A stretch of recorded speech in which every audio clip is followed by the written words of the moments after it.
마가복음 11장 22절부터 25절까지의 말씀 우리 한 구절씩 교독하 드리겠습니다. 22절입니다. 예수께서 그들에게 대답하여 이르시되 하나님을 믿으라.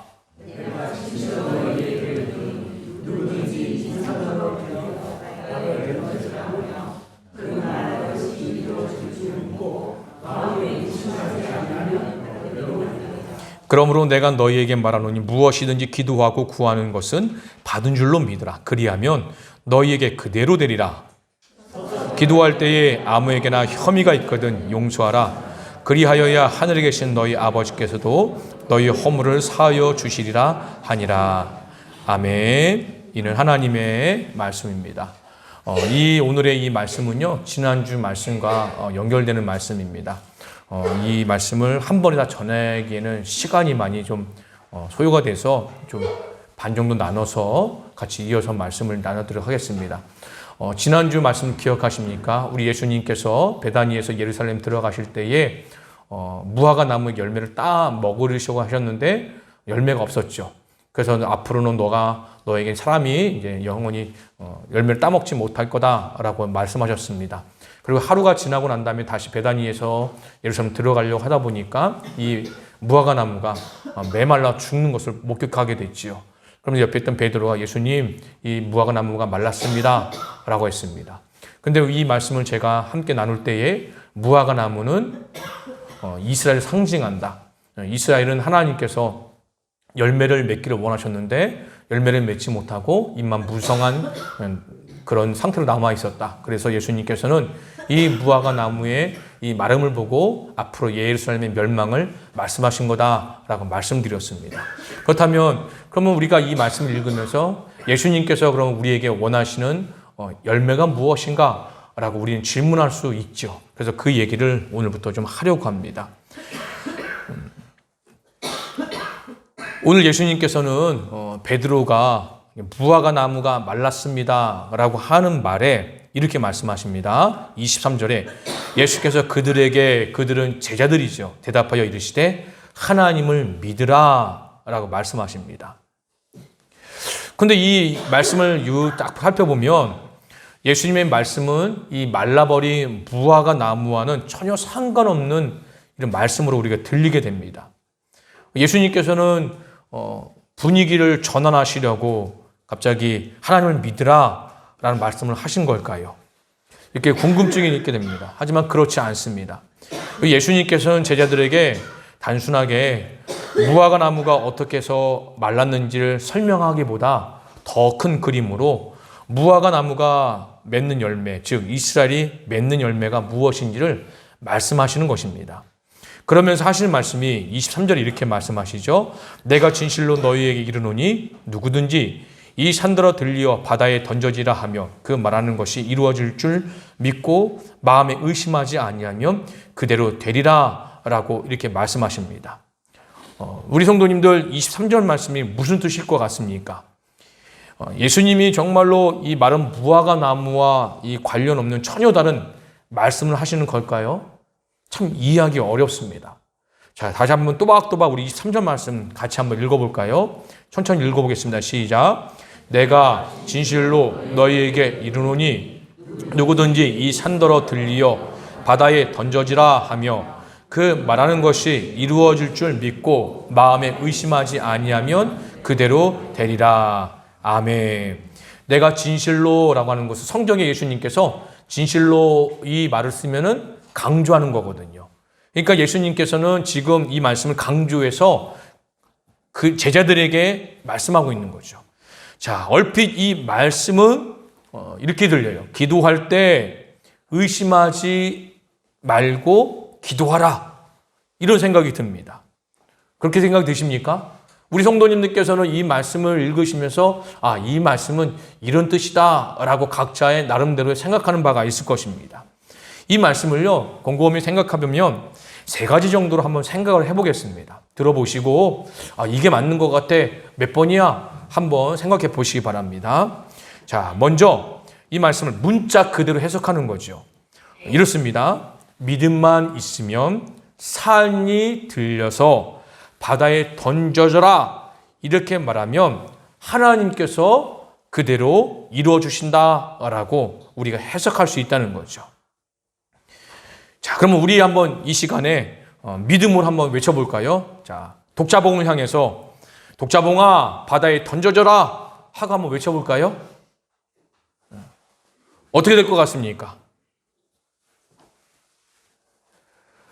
만약에 우리가 독자봉아 바다에 던져지라 라고 외쳤을 때에 그대로 되면 우리는 어떤 사람일까요? 큰 믿음의 사람이 되겠죠.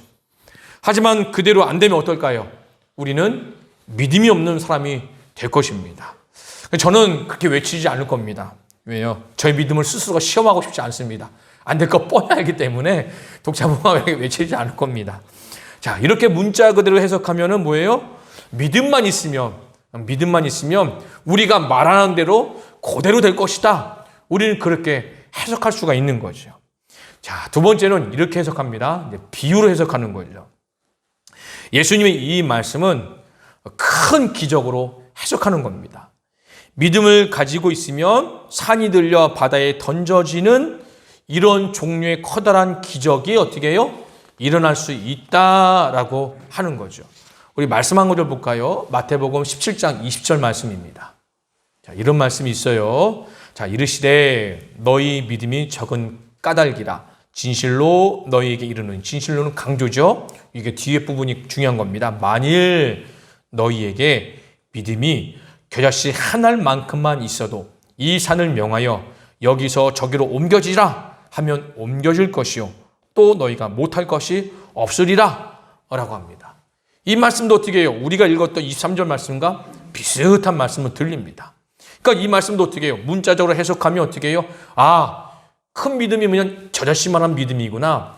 요 믿음만 있으면 어떻게 해요? 내가 말하는 대로 그대로 될 거야 라고 그렇게 해석하는 경우가 있고, 또 한 가지 뭐냐, 기다심만큼의 믿음만 있으면 산을 옮길 정도의 큰 기적이 우리의 삶 속에서 일어날 수 있는 것처럼 보인다라고 우리가 해석할 수 있죠. 겨자씨 한 알만큼의 믿음이 이런 큰 기적을 가능하게 한다고 한다면, 자, 그러면 우리의 믿음은 어떨까요? 눈에 겨우 보일까 하는 그런 겨자씨 한 알만큼의 믿음도 우리는 없는 걸까요? 이렇게 생각하면 어떻게 해요?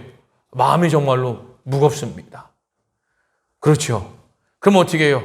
신앙이고 뭐고 다 그냥 어떻게 해요? 던져놓고 싶은 생각이 들어요.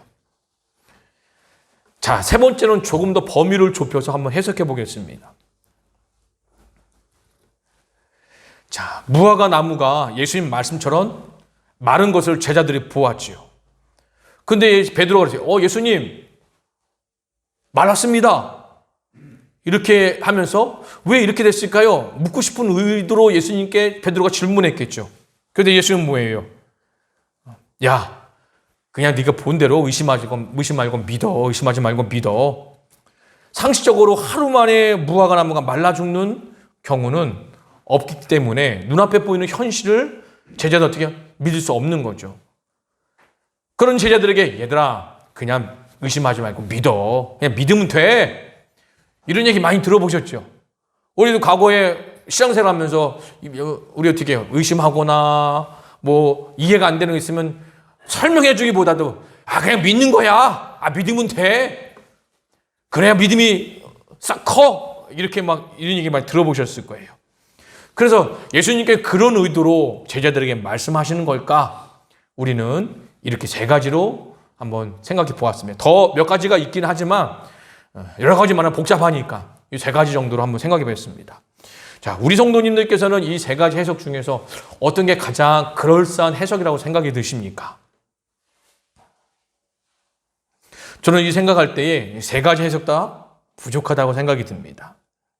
산이 들려 바다에 던져진다. 이 말씀을 해석하기에 앞서서 우리 예수님께서 이 말씀을 하시기 전에 무화과 나무에게 하신 말씀과 어떻게 해요? 연관성이 있기 때문에 이 말씀을 하셨다라고 우리는 먼저 그것부터 우리는 찾아야 된다는 거죠. 우리 예수님께서는 마른 무화과 나무와 전혀 다른 말씀을 하시는 것이 아니라 그와 관련이 있기 때문에 제자들에게 이 말씀을 하신 것이다. 우리는 그렇게 생각을 해야 합니다. 자, 제가 지난 시간에 말씀드렸죠. 무화과 나무는 무엇을 상징한다? 이스라엘을 상징한다. 그렇다고 한다면 산이 바다에 던져져라 이 말씀하실 때도 산이 상징하는 바가 있을 것이고 바다가 상징하는 바가 있을 것이다. 우리는 그렇게 추측할 수가 있다는 거죠. 자, 그렇다면 무화과 나무가 이스라엘을 상징하듯이 그렇다면 성경의 산은 무엇을 상징하고 있는가? 우리는 여러 구절을 함께 보면서 그 의미를 찾아봐야 할 겁니다. 자, 한번 볼까요? 자, 욥기 9장 말씀이 좀 많습니다. 오늘은요, 볼게요. 자, 욥기 9장 5절 보면 그가 진노하심으로 산을 무너뜨리시며 옮기실지라도 라고 있어요. 빨간 글씨로 보이시죠? 자, 이사야 41장 15절 말씀에도 보면 시간관계상 굵은 글씨만 보겠습니다. 빨간 글씨 된 거. 산들을 쳐서 부스러기를 만들 것이며 작은 산들을 겨같이 만들 것이라. 이사야 40장 4절 말씀에 보면 산마다 낮아지며 또 미가 1장 4절 보면 산들이 높고 예레미야 51장 25절 보면 불탄 산이 되게 할 것이니 또 아모스 9장 13절 보면 산들은 녹으리라. 이런 표현의 말씀들이 있습니다. 자, 이 말씀들 중에서 산을 무너뜨리시며 산마다 낮아지며 산들이 높고 불탄 산이 되고 이런 구절들이 있습니다. 자, 여기서 산은 무엇이고 산을 향한 행동은 무엇을 의미하냐라고 하면 이런 겁니다. 산은요, 우리가 알다시피 세상에서 가장 높은 곳을 의미하죠. 그래서 정상 이런 의미를 갖고 있습니다. 자, 오늘날에도 1등, 성공, 최고가 되고 싶은 사람들은 보통 그 마음을 표현하기 위해서 산을 오르죠. 그래서 정상에 딱 올라가면 어떻게 해요? 산을 정복했다! 이런 의미로 야호도 부르고 만세도 부릅니다. 그러니까 산은 뭐예요? 이 말씀이면 어떤 기득권의 세력, 그리고 권력, 권세, 힘, 또 강대국의 나라 등을 상징하고 있다는 거죠. 그러니까 산이 무너지고 낮아지고 높고 불이 탄다. 이런 행동들은 뭐냐면 어떤 특정의 나라, 어떤 나라의 통치를 하고 있는 권력자, 기득권의 세력, 힘, 이들은 뭐예요? 꺾으시겠다라는 의미가 담겨 있다는 겁니다. 그리고 그래서 또 성경에는요, 산은 어떤 의미가 다 있냐? 성전, 하나님이 계신 곳, 하나님의 임재가 있는 곳, 이것을 상징합니다. 우리가 알다시피 아브라함은 어디서? 모리아 산에서 이삭을 바칠 때에 하나님이 그곳에 계셨습니다. 모세가 시내산에서 십계명을 받을 때에도 하나님은 그 산에 계셨죠. 또 엘리야는 이 바알과 아세라를 섬기는 거짓 선지자들과 함께 대결할 때 갈멜산에서 하나님도 그곳에 임재하셨죠. 그리고 잘 알고 있다시피 또 하나님이 계신 곳을 시온산이라고 설명을 합니다. 그 찬송가 210장에도 보면 시온산과 같은 교회라는 가사 표현이 있죠. 그러니까 시온은 뭘 말한다? 하나님이 계신 곳이다 라고 우리는 나도 모르게 그렇게 알고 있습니다. 그리고 알다시피 우리 예수님께서도 변화산에서 어떻게 해요? 변모되시는 그런 사건이 있었습니다. 그러니까 성경에서 산은 말할 때 뭐냐면 하나님이 계신 곳, 성전, 하나님 임재가 있는 곳, 그런 의미도 있고 반면에 어떻게 해요? 어떤 강력한 힘, 권세, 세상에서 어떻게 우뚝 서 있는 사람들, 그런 의미가 담겨 있다는 겁니다. 그러니까 정리해보면 이거죠. 성경에서 산을 말할 때 두 가지 상징적 의미가 있다는 거예요. 하나는 나라의 권력자 혹은 세력, 권세, 다른 하나는 하나님이 계신 곳, 성전, 하나님의 임재가 있는 곳을 말한다는 거예요. 그러니까 마가복음 11장 23절 말씀으로 돌아와 예수님께서 산더러 들려 바다에 던져지라 라고 한 이 말씀 속에서 산은 하나님의 임재요 권력을 가진 누구? 이스라엘의 누구예요? 기득권층, 종교 지도자들 이렇게 말할 수 있는 거죠. 그러니까 제 나름대로 표현해보면 이렇습니다. 산은 원래 하나님의 성전이고 하나님의 계신 곳이고 하나님의 임재가 있는 곳인데 그것을 사람, 그것도 어떤 특정한 기득권층, 어떤 힘이 있는 나라가 차지하게 되었다라고 이해할 수 있는 거죠. 자, 그렇다면 바다에 던져질 때 바다는 그럼 무엇을 상징할까요? 자, 이사야 11장 9절 말씀 보겠습니다. 자, 보면 내 거룩한 산 모든 곳에서 해됨도 없고 상함도 없을 것이니 이는 물이 바다를 덮음 같이 여호와를 아는 지식이 세상에 충만할 것임이라 라고 말합니다. 하박국 2장 14절도 보면 물이 바다를 덮음 같이, 또 이사야서 11장 11절 보면 바다 섬들에서 돌아오게 하실 것이라, 이사야서 23장 11절에 보면 바다 위에 그의 손을 펴사 라고 하는 이 구절들이 있습니다. 이 구절들의 바다는 무엇을 상징하냐라고 하면 하나님을 믿지 않는 나라, 이방을 상징하고 있는 거죠. 그러니까 다시 우리 예수님께서 하신 말씀을 돌아가 보겠습니다. 산이 들려 바다에 던져지라 하는 것은 곧 뭐냐?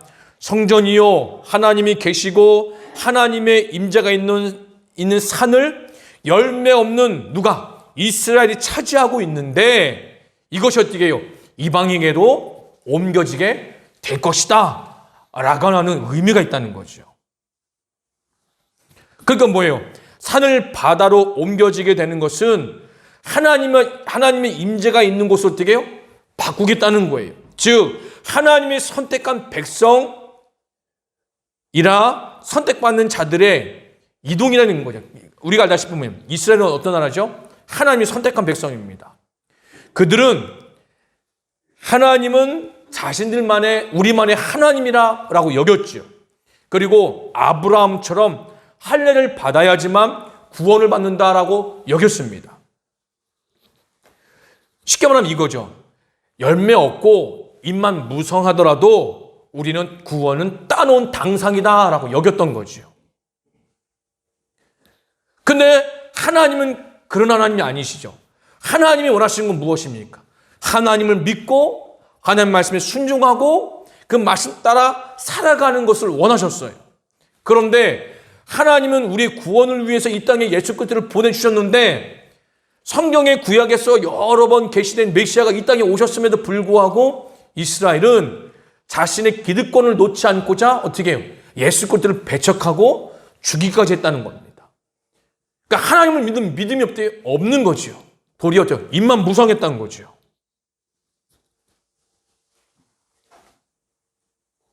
그러니까 산이 바다로 옮겨지게 되는 이유는 바로 무엇이다? 열매가 없기 때문인데 그 열매는 무엇이다? 믿음이라는 거예요.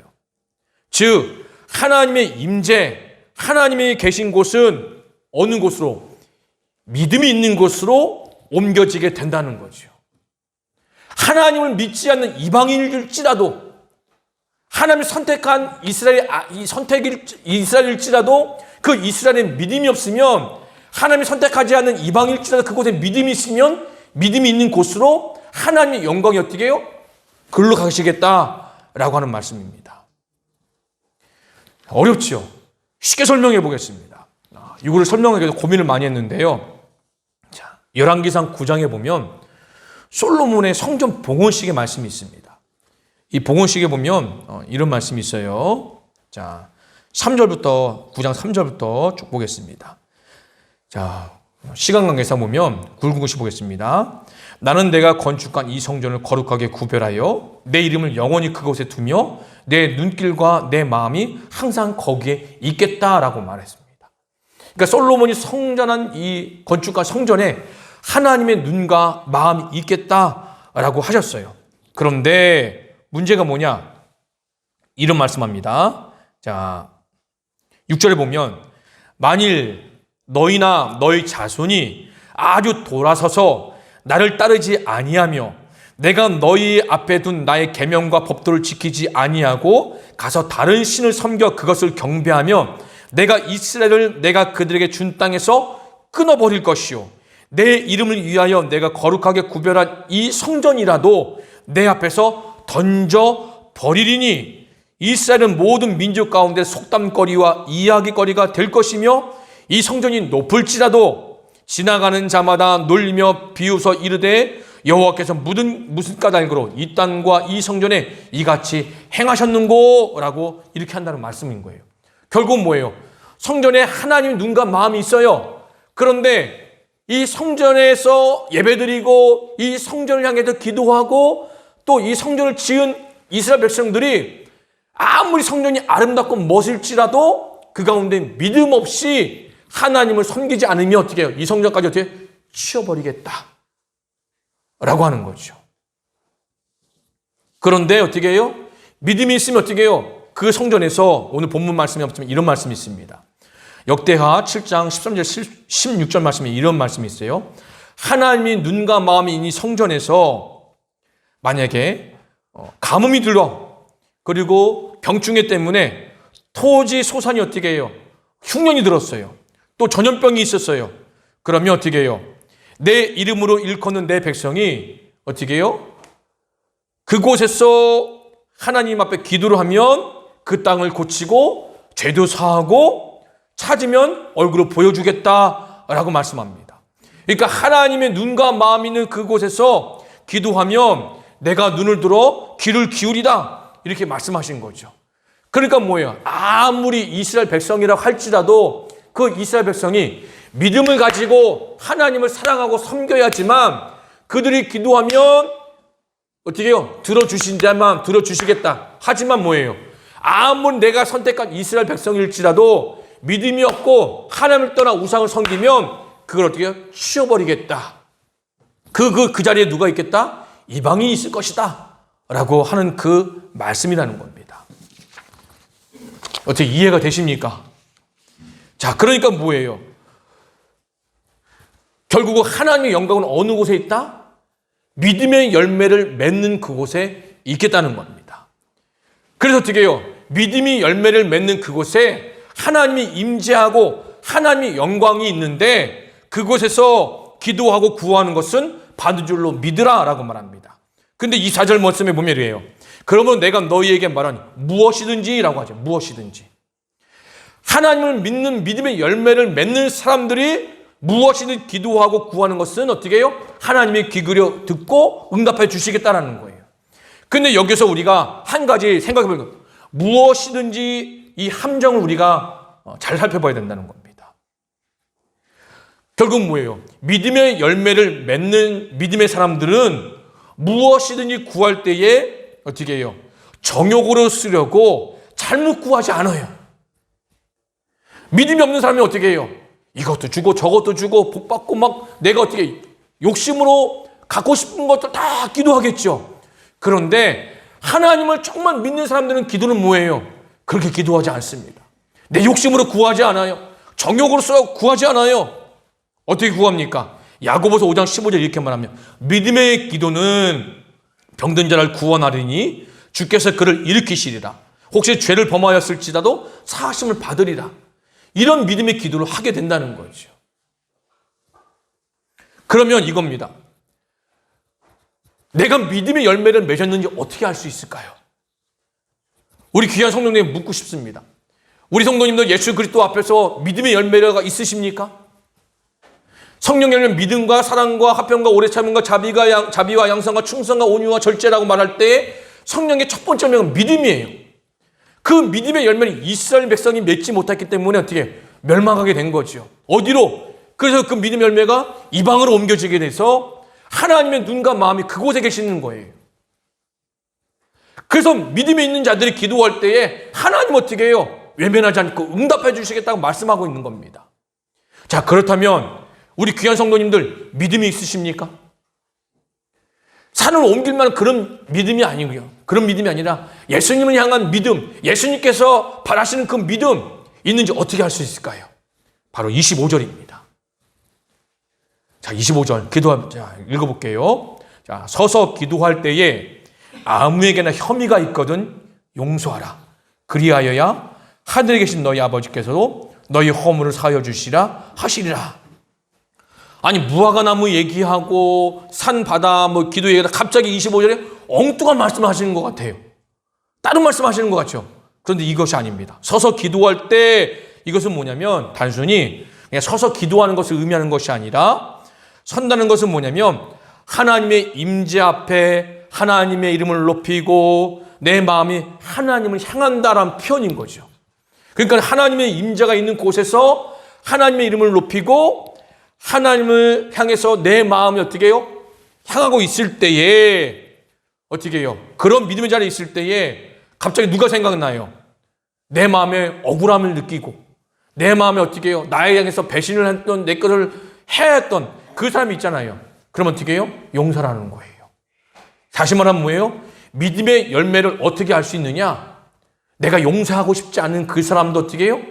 용서할 수 있는 사람이 되면 무엇이다? 믿음의 열매를 맺은 것이다. 그런 믿음의 열매가 있는 우리 귀한 성도님들이 어떻게 해요? 하나님의 임재가 있고 우리 성도님들은 뭐예요? 성전이에요. 다음 시간에도 보겠지만 우리가 알아야 될 것은 뭐냐면 이 건물은 성전이 아닙니다. 그냥 건물일 뿐이에요. 성전은 더 이상 존재하지 않습니다. 구약 시대는 하나님의 법궤가 있는 성소, 성막, 또 솔로몬이 지은 그런 성전이 성전이었죠. 그런데 오늘날 그 성전이 무너졌습니다.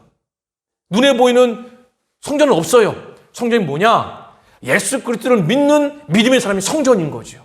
사도 바울이 그렇게 얘기합니다. 성전인 우리가 믿음으로 어떤 상황 속에 믿음이 있으면 하나님의 눈과 마음이 있는데 그런 자들이 어떻게 해요? 기도하면 하나님 귀 기울여 응답하시겠다는 거예요. 그런데 믿음의 사람은 어떻게 할 수 있느냐? 바로 내가 용서하고 싶지 않은 그 사람도 어떻게 해요? 예수 그리스도의 이름으로 용서할 수 있는 그런 사람이 바로 어떤 사람이다? 믿음의 사람이다 라고 이야기를 하고 있는 겁니다. 그래서 예수님은 뭐예요? 제자들에게 너희에게 이런 일들이 되라. 하나님이 선택한 이스라엘 백성들은 하나님을 믿지 않는 입만 무성한 무화과 나무가 되어서 결국은 멸망하고 마를 것이다. 하지만 얘들아, 너희들은 하나님을 믿는 믿음을 가지고 어떻게 하나님 눈과 마음이 있는 사람이 되어라. 그러면 너희들이 기도할 때에 하나님 귀 기울여 그 기도 가운데 응답하실 것이다. 그리고 어떻게 해요? 그 믿음 있는 사람들 어떻게 해요? 이스라엘에서 어디로? 이방으로 옮겨지게 되었다. 이런 얘기를 하고 있는 겁니다. 그럼 결론은 무엇입니까? 오늘 우리에게도 예수님은 우리에게 원하시는 열매가 무엇입니까? 믿음의 열매를 맺기를 원하시는 거예요. 믿음의 열매를 맺지 못하면 화평의 열매도 없습니다. 오래 참음과 자비와 양선은 그 모든 열매도 없습니다. 가장 먼저 믿음의 열매를 맺어야 그 다음에 성령의 열매도 맺어갈 수 있는 거죠. 그럼 나에게 믿음이 있느냐? 없느냐? 바로 우리 성도님들 예수님의 이름으로 용서하는 거죠. 예수님께서 죄와 허물로 죽었던 우리 어떤 대가도 바라지 않고 다 용서해 주신 것처럼 나도 나에게 잘못한 내가 비록 억울하고 내가 속 터져 막 죽을 것 같은 마음이 들지라도 예수님 때문에 용서할 수 있는 사람이 될 때에 바로 성경은 무엇이다? 바로 그 사람은 믿음의 열매를 맺을 사람이다 라고 우리에게 말씀하고 있는 겁니다. 그런 성도님들로 매일매일 내가 있는 그곳이 하나님의 눈과 마음이 있는 하나님 임재가 있는 그런 거룩한 삶을 살기를 바랍니다. 그리고 그곳에서 힘들고 어려울 때 기도하세요. 하나님 귀 기울여 주실 겁니다. 그런 한주간 삶이기를 간절히 소망합니다. 자리에 일어나시겠습니다.